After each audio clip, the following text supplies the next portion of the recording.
Corporates ਕਿੰਨੇ ਕੁ powerful ਆ। America first. ਦੁਨੀਆ ਵਿੱਚ ਜੌਬਸ ਆ ਉਹ ਸਾਰੀਆਂ ਅਮਰੀਕਨਸ ਵਾਸਤੇ ਆ। ਇਹ ਬਹੁਤ ਵੱਡੀ ਜੰਗ ਆ। ਪੰਜਾਬੀ, ਹਰਿਆਣਵੀ, ਯੂਪੀ ਵਾਲਿਆਂ ਨੇ ਉਹ ਪੜਾਅ ਮਿਲ ਕੇ ਜਿੱਤ ਲਿਆ ਸੀ। ਸਾਰੀ ਦੁਨੀਆ ਦੇ ਵਿੱਚ ਜਿਹੜੀ ਸਰਕਾਰ ਆ ਉਹਨੂੰ ਕਾਰਪੋਰੇਟਸ ਚਲਾਉਂਦੇ ਆ। ਦੀਪ ਸਿੱਧੂ ਨੇ ਕਿਸਾਨ ਮੋਰਚੇ ਵੇਲੇ ਇਹ ਗੱਲ ਸਪਸ਼ਟ ਕਰ ਦਿੱਤੀ ਸੀ। ਟੈਕਸ ਯੂਐਸਏ ਦੀ ਸਰਕਾਰ ਨੇ ਮਾਫ ਕਰ ਦਿੱਤਾ। ਅਮਰੀਕਨ ਪੀਪਲਸ ਨੂੰ ਗੋਰੇ ਤੇ ਨਾਨ ਗੋਰਿਆਂ ਵਿੱਚ ਵੰਡਿਆ ਜਾ ਰਿਹਾ ਤੁਸੀਂ ਮੋਦੀ ਸਰਕਾਰ ਦੇ ਪਿਛਲੇ ਪਲੇਅਰਸ ਆ ਉਹਨਾਂ ਨੂੰ ਵੇਖੋ। ਗੇਮ ਚੱਲ ਕੀ ਰਹੀ ਆ।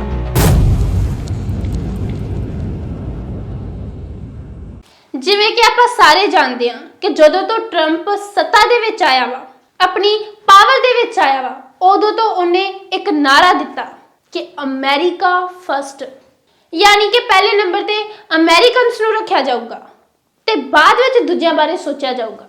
ਇਸ ਨਾਰੇ ਦੇ ਅਧੀਨ ਟਰੰਪ ਨੇ ਕਈ ਪ੍ਰਵਾਸੀਆਂ ਨੂੰ ਅਮਰੀਕਾ ਦੇ ਵਿੱਚੋਂ ਕੱਢਿਆ ਜਿਹੜੇ ਕਿ ਗੈਰ ਕਾਨੂੰਨੀ ਸੀ। ਇਸ ਕੱਢਣ ਕਢਾਉਣ ਦੇ ਚੱਕਰ ਵਿੱਚ ਗੈਰ ਕਾਨੂੰਨੀ ਪ੍ਰਵਾਸੀਆਂ ਦੇ ਨਾਲ-ਨਾਲ ਕਾਨੂੰਨੀ ਪ੍ਰਵਾਸੀ ਵੀ ਰਗੜੇ ਗਏ, ਜਿਨ੍ਹਾਂ ਬਾਰੇ ਆਪਾਂ ਗੱਲਬਾਤ ਤੁਹਾਡੇ ਨਾਲ ਪਹਿਲਾਂ ਵੀ ਕਰ ਚੁੱਕੇ ਹਾਂ, ਜਿਵੇਂ ਕਿ ਸਰਦਾਰ ਪਰਮਜੀਤ ਸਿੰਘ ਜਿਹੜੇ ਕਿ ਉੱਥੋਂ ਦੇ ਸਿਟੀਜ਼ਨ ਸੀ, ਬੀਬੀ ਹਰਜੀਤ ਕੌਰ ਜਿਨ੍ਹਾਂ ਕੋਲ ਵਰਕ ਪਰਮਿਟ ਸੀਗਾ।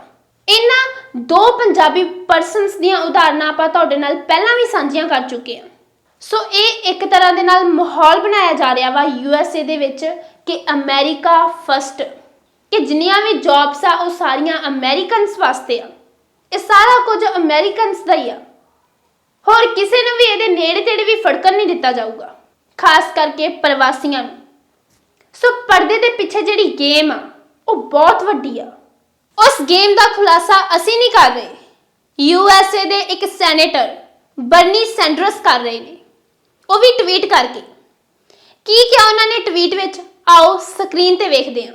ਬਰਨੀ ਸੈਂਡਰਸ ਕਹਿ ਰਹੇ ਨੇ ਟਰੰਪਸ ਅਮਰੀਕਾ ਫਸਟ ਪਾਲਿਸੀ, ਯਾਨੀ ਕਿ ਇੱਕ ਵਿਅੰਗ ਕੱਸ ਰਹੇ ਨੇ। ਕੀ ਵਿਅੰਗ ਕੱਸਿਆ ਉਹਨਾਂ ਨੇ?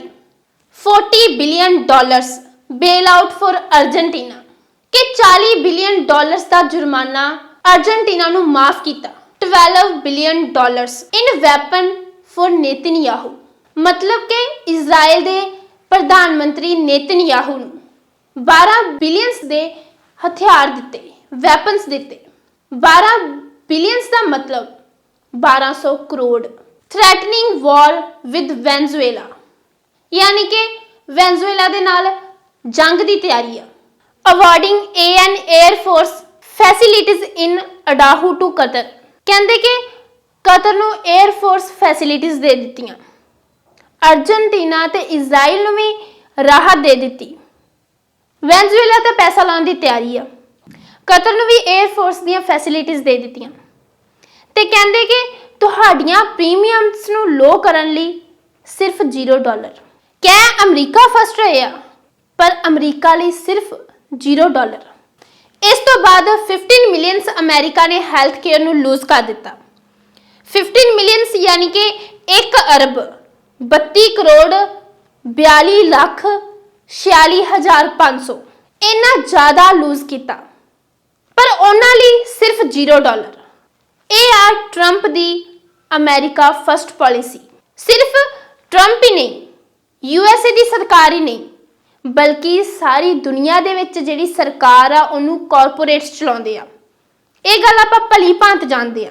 ਦੀਪ ਸਿੱਧੂ ਨੇ ਕਿਸਾਨ ਮੋਰਚੇ ਵੇਲੇ ਇਹ ਗੱਲ ਸਪਸ਼ਟ ਕਰ ਦਿੱਤੀ ਸੀ ਕਿ ਤੁਸੀਂ ਮੋਦੀ ਸਰਕਾਰ ਨੂੰ ਨਾ ਵੇਖੋ, ਤੁਸੀਂ ਮੋਦੀ ਸਰਕਾਰ ਦੇ ਪਿਛਲੇ ਪਲੇਅਰਸ ਆ ਉਹਨਾਂ ਨੂੰ ਵੇਖੋ। ਇਹ ਬਹੁਤ ਵੱਡੀ ਜੰਗ ਆ।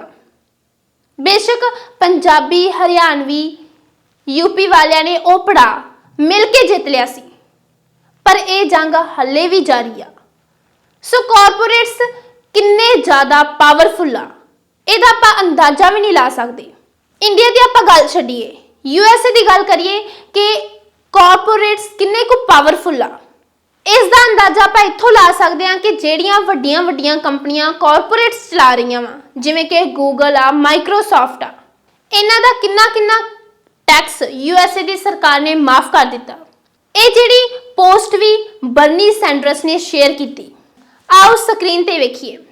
This year Trump's big beautiful bill gave Google an $18 billion tax break, Amazon $16 billion tax break, Microsoft $12 billion tax break, Facebook an $11 billion tax break. Now they are writing checks to Trump for his 300 million ballroom. ਕਹਿੰਦੇ ਕਿ ਇੰਨਾ tax ਆ ਜਿਹੜਾ ਇਹਨਾਂ ਨੂੰ ਮਾਫ ਕੀਤਾ ਗਿਆ ਤੇ ਟਰੰਪ ਕਹਿ ਰਿਹਾ ਕਿ ਅਸੀਂ ਵਾਈਟ ਹਾਊਸ ਵਿੱਚ ਬਾਲਰੂਮ ਬਣਾਉਣ ਜਾ ਰਹੇ ਹਾਂ ਜਿਹਦਾ ਖਰਚਾ 300 ਮਿਲੀਅਨ ਆ ਯਾਨੀ ਕਿ 30 ਕਰੋੜ ਆ ਤੇ ਉਹ ਖਰਚਾ ਇਹ ਕੰਪਨੀਆਂ ਦੇ ਰਹੀਆਂ। ਬਰਨੀ ਸੈਂਡਰਸ ਕਹਿ ਰਹੇ ਨੇ ਕਿ ਟਰੰਪ ਵੱਲੋਂ ਅਮੀਰਾਂ ਨੂੰ ਫਾਇਦਾ ਪਹੁੰਚਾਇਆ ਜਾ ਰਿਹਾ ਵਾ ਤੇ ਨਾਰਾ ਇਹ ਲਾਇਆ ਜਾ ਰਿਹਾ ਵਾ ਕਿ ਅਮਰੀਕਾ ਫਸਟ, ਪਰ ਲੋਕਾਂ ਨੂੰ ਗੁੰਮਰਾਹ ਕੀਤਾ ਜਾ ਰਿਹਾ ਤੇ ਗੁੰਮਰਾਹ ਕਰਨ ਤੋਂ ਬਾਅਦ ਜਿਹੜੀ ਗੇਮ ਖੇਡੀ ਜਾ ਰਹੀ ਆ ਉਹ ਇਹ ਖੇਡੀ ਜਾ ਰਹੀ ਆ ਕਿ ਟਰੰਪ ਵੱਲੋਂ ਕਾਰਪੋਰੇਟਸ ਨੂੰ ਫਾਇਦਾ ਪਹੁੰਚਾਇਆ ਜਾ ਰਿਹਾ ਵਾ ਤੇ ਉਹ ਵੀ ਬਹੁਤ ਵੱਡੇ ਪੱਧਰ ਤੇ, ਜਿਹਦਾ ਅੰਦਾਜ਼ਾ ਆਪਾਂ ਬਰਨੀ ਸੈਂਡਰਸ ਦੀ ਇੱਕ ਹੋਰ ਟਵੀਟ ਤੋਂ ਲਾ ਸਕਦੇ ਹਾਂ ਤੇ ਉਹ ਟਵੀਟ ਆਪਾਂ ਤੁਹਾਡੇ ਨਾਲ ਸਕਰੀਨ ਤੇ ਸਾਂਝੀ ਕਰਨ ਜਾ ਰਹੇ ਹਾਂ। ਕੀ ਕਿਹਾ ਬਰਨੀ ਸੈਂਡਰਸ ਨੇ, ਆਓ ਸਕਰੀਨ ਤੇ ਵੇਖਦੇ ਹਾਂ। For the billionaires who sat behind Trump when he was inaugurated, things are going pretty well. Since election day, Elon Musk becomes $186 billion richer. Mark Zuckerberg becomes $47 billion richer. Jeff Bezos becomes $10 billion richer. ਪਰ ਇਸ ਸਮੇਂ ਆਮ American ਲੋਕਾਂ ਦੀ ਜਿਹੜੀ financial condition ਆ ਉਹ ਬਹੁਤ ਕਮਜ਼ੋਰ ਹੋ ਰਹੀ ਆ ਕਿਉਂਕਿ ਟੈਕਸ ਵੱਧ ਰਹੇ ਨੇ ਤੇ ਇਹ ਟੈਕਸ ਆਮ ਅਮਰੀਕਨ ਲੋਕਾਂ ਨੂੰ ਹੀ ਦੇਣੇ ਪੈਣਗੇ। ਇੱਥੇ ਤੁਸੀਂ ਵੇਖੋ ਕਿ ਗੇਮ ਚੱਲ ਕੀ ਰਹੀ ਆ। ਮਾੜੀ ਜੀ ਕੋਈ ਘਟਨਾ ਵਾਪਰਦੀ ਆ, ਜਿਵੇਂ ਪਿੱਛੇ ਜਿਹਾ ਵੀਰ ਹਰਜਿੰਦਰ ਸਿੰਘ ਉਹਨਾਂ ਕੋਲੋਂ ਗਲਤ ਯੂ ਟਰਨ ਲੈਣ ਕਰਕੇ 2 ਮੌਤਾਂ ਹੋ ਗਈਆਂ ਤੇ ਹੁਣ ਇੱਕ ਵੀਰ ਜਸ਼ਨਪ੍ਰੀਤ ਸਿੰਘ ਕੋਲੋਂ ਵੀ ਐਕਸੀਡੈਂਟ ਹੋ ਗਿਆ। ਚਲੋ ਉਹਨਾਂ ਮੌਤਾਂ ਦਾ ਸਾਨੂੰ ਅਫਸੋਸ ਆ, ਪਰ ਕੋਈ ਵੀ ਜਾਣਬੁੱਝ ਕੇ ਐਕਸੀਡੈਂਟ ਨਹੀਂ ਕਰਦਾ। ਇਹਨਾਂ ਐਕਸੀਡੈਂਟਸ ਨੂੰ ਉਭਾਰਿਆ ਤਾਂ ਜਾ ਰਿਹਾ ਵਾ ਕਿ ਅਮਰੀਕਨ ਪੀਪਲਸ ਨੂੰ ਗੋਰੇ ਤੇ ਨਾਨ ਗੋਰਿਆਂ ਵਿੱਚ ਵੰਡਿਆ ਜਾ ਰਿਹਾ ਵਾ। ਮੈਜੋਰਿਟੀ ਦੇ ਵਿੱਚ ਉੱਥੇ ਗੋਰੇ ਆ ਤੇ ਉਹਨਾਂ ਨੂੰ ਇਹ ਗੱਲ ਜਤਾਈ ਜਾ ਰਹੀ ਆ ਕਿ ਅਸੀਂ ਤੁਹਾਡੇ ਨਾਲ ਹਰ ਪੱਖ ਤੋਂ ਖੜੇ ਆ, ਪਰ ਵਾਜ ਉਹਨਾਂ ਨਾਲ ਠੱਗੀ ਰਹੀ ਆ। ਜੇ ਉਹ ਛੇਤੀ ਸਮਝ ਜਾਣਗੇ ਤਾਂ ਉਹਨਾਂ ਲਈ ਫਾਇਦਾ ਵਾ ਤੇ ਜੇ ਉਹ ਨਹੀਂ ਸਮਝਣਗੇ ਤਾਂ ਉਹਨਾਂ ਲਈ ਨੁਕਸਾਨ ਆ। ਟਰੰਪ ਇਹ ਵੀ ਕਹਿ ਰਿਹਾ ਵਾ ਕਿ ਜਿਹੜੀਆਂ ਜੌਬਸ ਆ ਉਹ ਸਿਰਫ ਅਮਰੀਕਨਸ ਵਾਸਤੇ ਆ, ਹੋਰ ਕਿਸੇ ਨੂੰ ਵੀ ਇਹਦੇ ਨੇੜੇ ਤੇੜੇ ਵੀ ਫੜਕਣ ਨਹੀਂ ਦਿੱਤਾ ਜਾਊਗਾ। ਟਰੰਪ ਨੇ ਇਹ ਵੀ ਕਿਹਾ, ਇੱਥੋਂ ਤੱਕ ਵੀ ਵਿਖਾਵਾ ਕੀਤਾ ਕਿ ਉਹਨੇ ਆਪਣੀਆਂ ਕੰਪਨੀਆਂ ਨੂੰ ਕਿਹਾ ਕਿ ਜਿਹੜੇ ਤੁਹਾਡੇ ਇਨਫਰਾਸਟ੍ਰਕਚਰਸ ਆ ਉਹਨਾਂ ਨੂੰ ਤੁਸੀਂ USA ਵਿੱਚ ਸ਼ਿਫਟ ਕਰੋ, ਯਾਨੀ ਕਿ ਬਾਹਰ ਇੰਡੀਆ ਜਾਂ ਚੀਨ ਦੇ ਵਿੱਚ ਇਨਫਰਾਸਟ੍ਰਕਚਰਸ ਨੂੰ ਨਾ ਲਾਓ ਕਿਉਂਕਿ ਇਹਦੇ ਨਾਲ ਜਿਹੜੀਆਂ ਜੌਬਸ ਆ ਉਹ ਬਾਹਰ ਜਾਂਦੀਆਂ ਵਾ।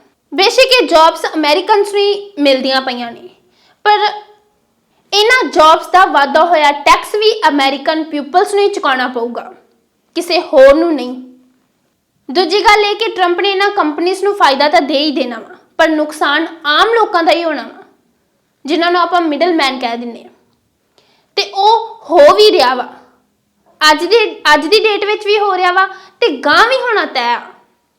ਵੇਖੋ ਕਿ ਬਰਨੀ ਸੈਂਡਰਸ ਨੇ ਕਿਵੇਂ ਇਹਨਾਂ ਸਾਰੀਆਂ ਗੱਲਾਂ ਤੋਂ ਪਰਦਾ ਚੁੱਕਿਆ, ਕਿਵੇਂ ਉਹਨਾਂ ਨੇ ਟਵੀਟ ਕਰ ਕਰਕੇ ਦੱਸਿਆ।